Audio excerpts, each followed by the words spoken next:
Happy morning, children. I am extremely glad to welcome you all for this wonderful online class.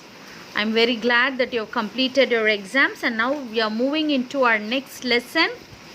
Come on, children, let's explore knowledge. Let's start our lesson number 18, genetics.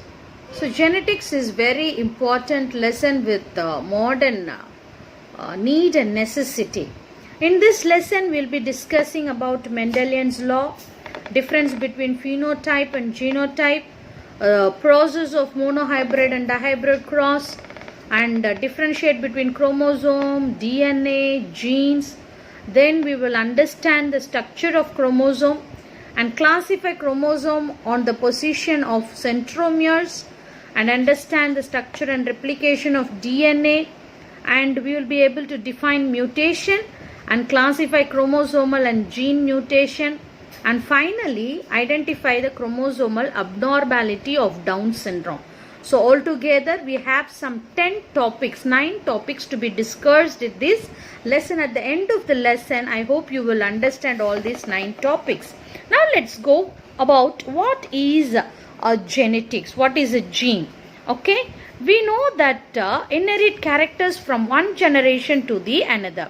It is because of the genes we inherit from our parents. So the characters from our parents is transferred to us. It is because of the important concept called the genes. So what is a gene? These genes are responsible for the physical outload and biological functions. So what is a gene? Gene is responsible. You have to make note of it.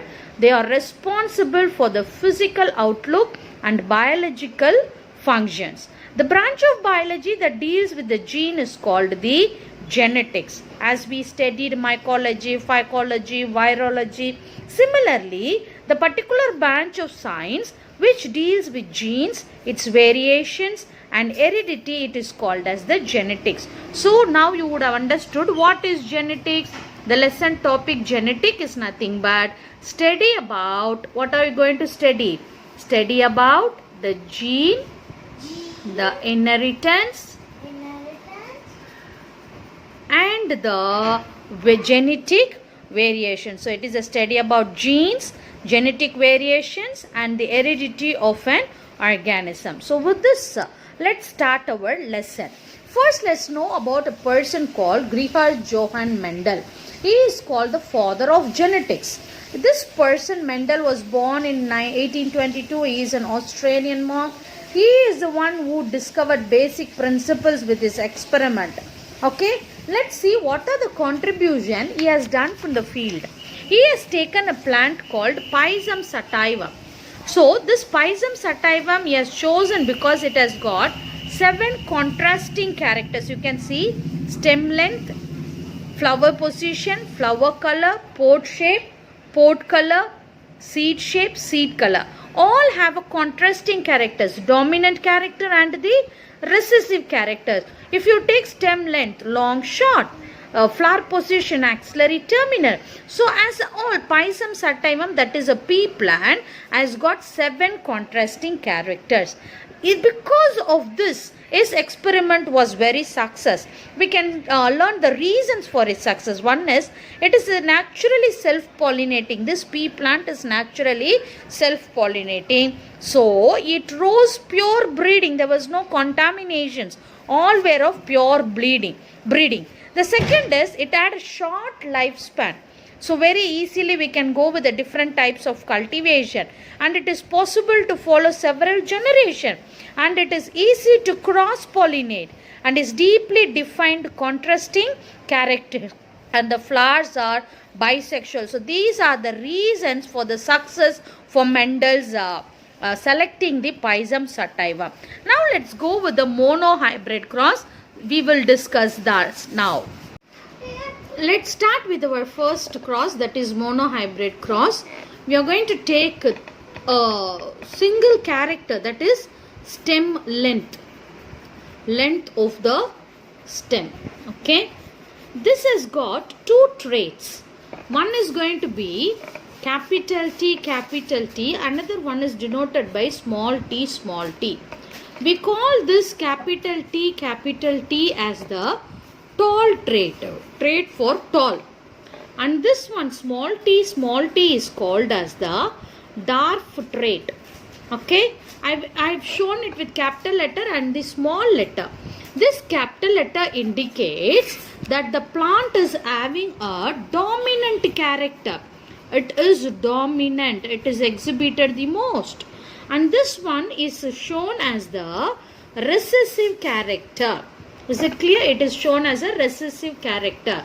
So I've taken the character stem length with the two traits. One is a tall trait, the other one is a dwarf trait, which is indicated by capital T and small t.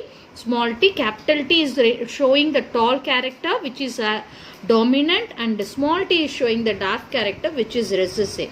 One more thing is, as both the traits are of same alleles, we call this as homozygous tall. Homozygous tall or homozygous dominant. The same thing as both the T are of same time, we call it as homozygous recessive, homozygous dwarf. Is it clear? So this is homozygous tall, this is homozygous dwarf, and this particular thing is called the parent. We call it as parent. So parent is tall and dwarf. I am going to cross it. Okay. To doing this, we need to take the gamete. Okay. I am going to take the gamete from the tall. So if I take gamete, it's going to be capital T. And for this recessive, if I take, it's going to be small t. This is a gamete. We call it as gamete. Now, I'm going to cross it. What happens when I cross? Okay, I get capital T, small t. Now, this capital T indicates tallness and this small t indicates darkness. This capital T is dominant and the small t is recessive. This dominant character trait suppresses the recessive. So, when you see the plant will be showing tallness. The plant will be showing what type of character? Tallness. Now, this is also tall. This is also tall. But what is the difference between this parent tall and this tall? This is homozygous tall. This is heterozygous tall. Because it is not pure form. It is not pure form. It is a combination of the dominant and the recessive. We call it as the hybrid. What is the name given for it? It is hybrid. So here hybrid tall, capital T, small t is heterozygous tall. Now let me explain two more character which is called the phenotype and genotype. Let's move to the next page. Okay. Phenotype and genotype. Phenotype is the external appearance. What we see outwardly, whether the plant is tall or dark, we can see them. So it is called external expression. Genotype is genetic expression. That is about the capital T, small t, all those kind of genetical information, we call it as the genotype. So genetical information is called genotype. Expression of external expression is called the phenotype. Now I am going to take the heterozygous tall, the hybrid, okay, F1 generation. Capital T, small t. This is F1 hybrid. That is the offspring we got in the F1 generation. I am going to cross it again. We call this as selfing. It is called selfing because we are going to cross the same thing. Okay. Now let me take the gametes. What are the gametes I will be having? Capital T, small t. And here what are the gametes we will have? Capital T, small t. Now to cross this, I am going to put a checkerboard. We call it as Punnett square or the checkerboard. Okay. This is the checkerboard. So I am going to make 3 columns, 3 rows. So let me take the first parent here. Okay, the first one, this 2. Capital T, small t. And this one I'm going to take like this. And a cross is going to be made. Let's see what happens. You have to multiply. Capital T, capital T. The next one. Capital T, small t. The next. Capital T, small t, small t, small t. Okay, this is what we are getting now. Now let's write this in detail. Okay, when we write, what are the things we are going to get? Capital T, capital T, capital T, small t, small t, small t. Am I right? This is what we are getting. Now let's make the numbering. Capital T, how many capital T you had? Only 1. How many capital T, small t you had? You had 2. Small t, how many you had? 1.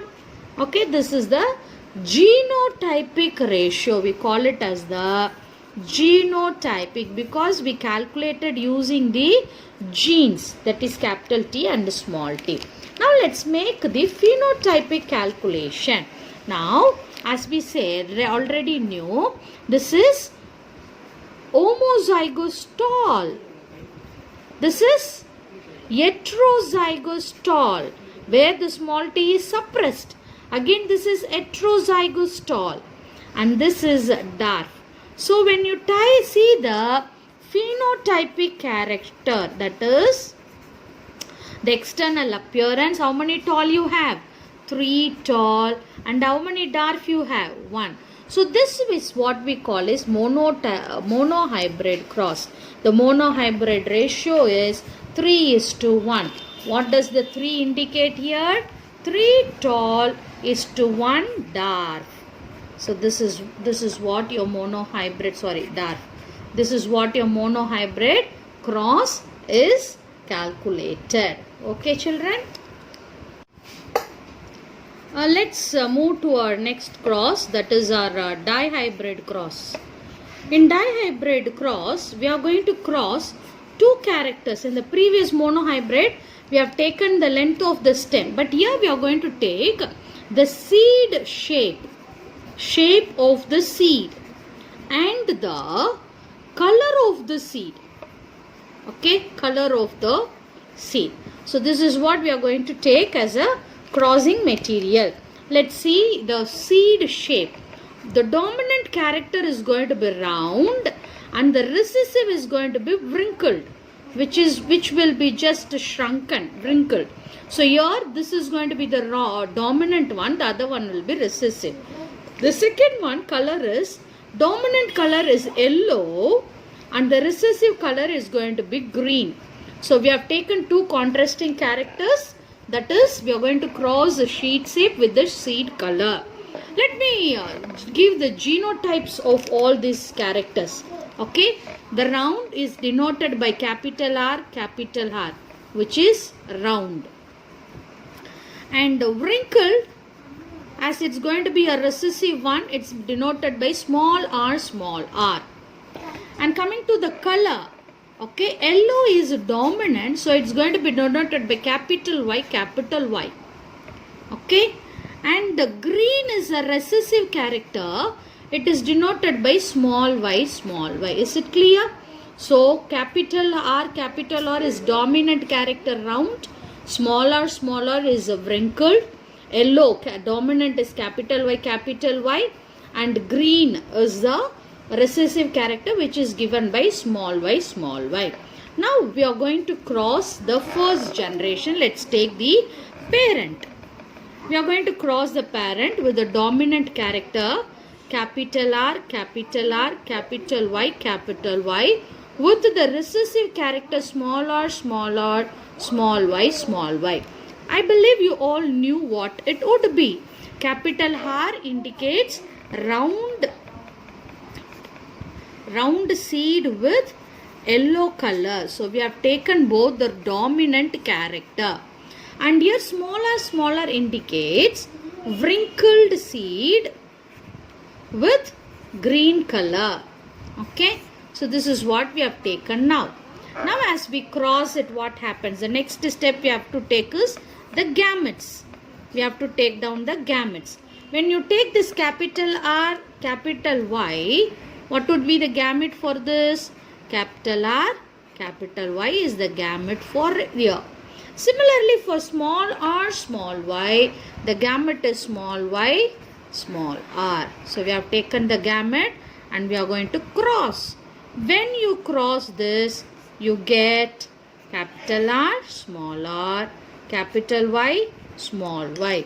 This will be our F1 generation, which we also call it as filial generation.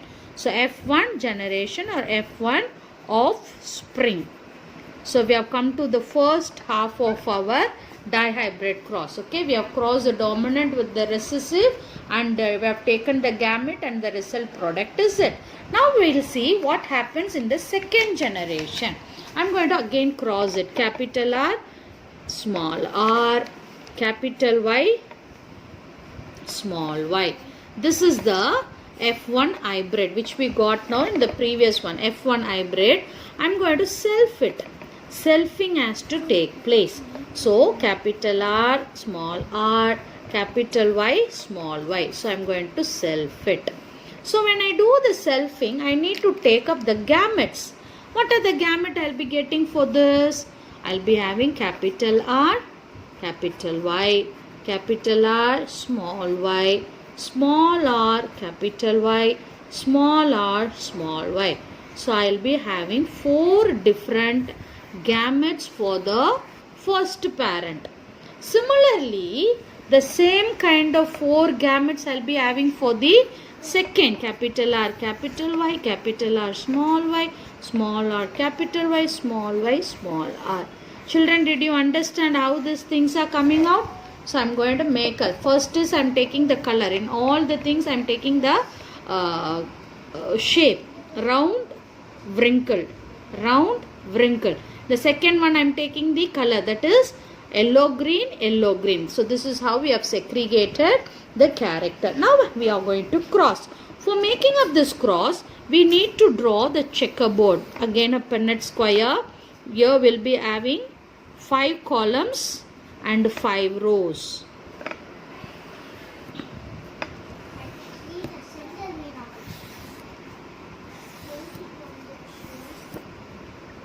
Okay, 5 rows and 5 columns we have taken. Now let me fill the characters. The first one is going to be capital R, capital Y. The next is capital R, small y. Next is small r, capital Y, small r, small y. The next is capital R, capital Y, capital R, small y, small r, capital Y, small r, small y. We are going to cross it now. Let's see what happens now. We'll do a cross of multiplying of all these characters. So capital R, capital R, capital Y, capital Y. That is here. Okay, the next one. Capital R, capital Y, small y, which is the next character. Capital R, small r, capital Y, capital Y. The next one is capital R, small r, capital Y, small y. This is how we got our first row. The second is similarly, you do a multiplication. Third is also. Let's go with the fourth row. Capital R, small r, capital Y, small y. The next one will be capital R, small y, small y. And the next one is small r, capital Y, small y. And the last one is small r, small y, small y. So we got the phenotypic ratio. Now let's go into the phenotypic. Genotypic is done. Phenotypic. What is it? This is round yellow. The next one is round yellow because capital Y is there. Okay. Now capital Y and small y both are there. Of this the dominant R is exhibited. So it's going to be round yellow. Again this is capital. Capital R indicates capital round and capital Y indicates yellow. So the dominant characters are exhibited. Similarly here, round yellow. The next one is round Okay. Small y is there. So small y indicates it is green in color. The next one will be round yellow. The next is, it is going to be round. We don't have capital Y, so automatically it is a green. Fine. The next, this one is round yellow. Round yellow. And here we don't have capital, it is all a small letter. So what would be the character? Wrinkled. Wrinkled yellow, new character. Again here it is wrinkled yellow. Fine. The next one, this is going to be round yellow. Capital R indicates round and small y. Sorry, this has to be in another color. Round green. And here a wrinkled yellow. The last character is a different character where you will have, okay, wrinkled. Small y indicates green in color. So these are the different characters we have got now. Now let's name what are the different characters we have got. Round yellow is one character. Round green is another one. Wrinkled yellow is another one. Wrinkled yellow. So 4 different phenotypic characters we have got. Now let's number them according to their characters. Okay. First we'll take round yellow. The second one is round green. The third one is wrinkled yellow. The fourth one is wrinkled green. Let's count their number. Okay. Let's see how many round yellow do we have. 1, 2, 3, 4, 5, 6, 7, 8, 9. So round yellow is going to be 9. The next is round green. How many round green we have here? 1, 2 and 3. So it's going to be 3. It's 3. The next is wrinkled yellow. Wrinkled yellow is 1, 2 and 3. Okay. So it is going to be 3. The last character is wrinkled green. The last character is wrinkled green. What is the wrinkled green here? Only 1. So here in the dihybrid cross we have got 9. Sorry, 1 second. Okay, it's going to be 1. Okay, so round yellow 9, round green 3, wrinkled yellow 3, wrinkled green 1. So the ratio is 9:3:3:1. So dihybrid cross ratio is 9:3:3:1. This is how we come into the conclusion. This is what Mendel did in his classification, in his crossover. Let's look into the Mendel's law. Mendel's law is called as Mendel's law of heredity. We have got 3 laws. First one is law of dominance. When 2 homozygous individuals with one or more set of contrasting characters are crossed, the character that appear in the F1 hybrid are dominant. We can take that capital T and small t. So when crossing 2 such characters, the F1 is what? Capital T and small t. It's where the tall character is exhibited, and F1 the recessive characters do not appear. So that is called the law of dominance. The second one is law of segregation or law of purity. When a pair of contrasting characters are brought together in F1 hybrid, that is, we'll take the dihybrid one, that is round, wrinkled and yellow green. When 2 contrasting characters are brought together, the 2 factors of the allelic pair remain together. Without mixing, they did not mix and come with an intermediate character. And when gametes are formed, the 2 separate out so that only one enter into the gamete. We call it as a law of segregation or law of purity. The third law is called law of independent assortment. In case of inheritance of two or more pairs of characters simultaneously, factors or genes of one pair assort independent of the other pair. So these are the three laws. Now let's look into what is a gene. Okay, gene are segments of DNA. Okay, genes are segments of the DNA which is responsible for inheritance of phenotypic characters. Each gene is present in specific position in the chromosome called the locus. So in the chromosome there is a particular space called the locus. In the locus the genes are present. This gene is passed from one generation to another. So to understand the position of a gene, we should know the structure of the chromosome. This is a chromosome and the chromosome is having chromatids. This is one chromatid. This is another chromatid which is joined by the centromere, the center part of the thing. When you take a single chromatids, we got this is the structure. The outer coat and inside you got many histones, coiled DNA materials. Okay, this is the structure. The top circle is called the telomere. Then you got the secondary construction. Before going into it, we'll see the primary construction. This primary construction is called the centromere. I said no, centromere. This is the primary construction. So this after that, if you have another constructions, you can find one over here and one over here. So we call both these constructions as the secondary constructions. One at this end is called the satellite. Okay, and the other end is called the telomere. And inside you can find the matrix, the empty spot matrix, and inside which the chromatinomata are present. So this is about the structure of the chromosome. So chromosome structure is this. These chromosomes are classified into two types based upon the position of the centromere. I said no, centromere, the center position.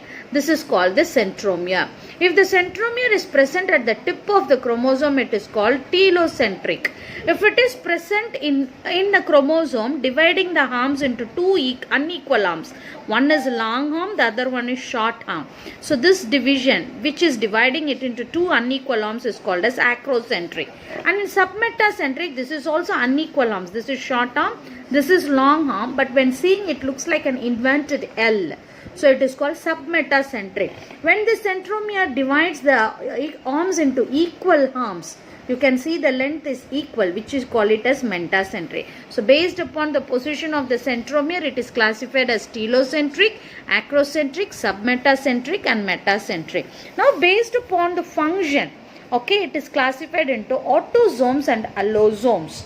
Autosomes are that which determine the body character, whether it is a male or a female. So they are called the autosomes. Allosomes are chromosomes which are responsible for the sex of the individual. So therefore they are called the sex chromosomes or heterochromosome. Especially the X and Y chromosome. Human male have only one X and one Y chromosomes, and human female has two X chromosomes. This is an important point which you'll have to note. So X and Y determines the sex of an individual, which we call it as the allosomes. Okay. Now let's move into the structure of the DNA. Structure of DNA. This DNA is very important structure which we'll have to learn them in detail. So here is the structure of DNA. First of all, you have to find out the ribbon-like structure. This ribbon-like structure is made up of sugar and phosphate. Okay, sugar and phosphate. And inside you got the nitrogenous base. This is nitrogenous base. So, a DNA consists of three substances. A sugar molecule, it may be D-riboxy sugar, a nitrogenous base. So, these two are very important, which are joined with the phosphate molecules in between. There are two types of nitrogens. One is purine, the other one is pyrimidine. Purine consists of adenine and guanine, which is denoted by A and G. And this pyrimidine is denoted by cytosine and thymine, that is C and T. A phosphate group is also formed. Nucleoside. What is nucleoside? Nitrogen is base plus sugar. Nucleotide is nucleoside plus phosphate. So this nitrogenous This nitrogenous base with the sugar is called nucleoside. Okay, side. Now this nitrogenous base sugar along with phosphate, it is called the nucleotide. So this is the structure of the DNA. This is a coiling. This coil has got two grooves. We call this as minor groove. Smaller circle. This one is called the larger groove. It has got the turns like this, 10 turns like this. And in between you got a different pairs. Always guanine pairs with cytosine, adenine pairs with thymine. This is a general rule. You can see cytosine pairing with guanine and adenine pairing with thymine. This is how the pairing will take place. This is about the structure of your chromosome.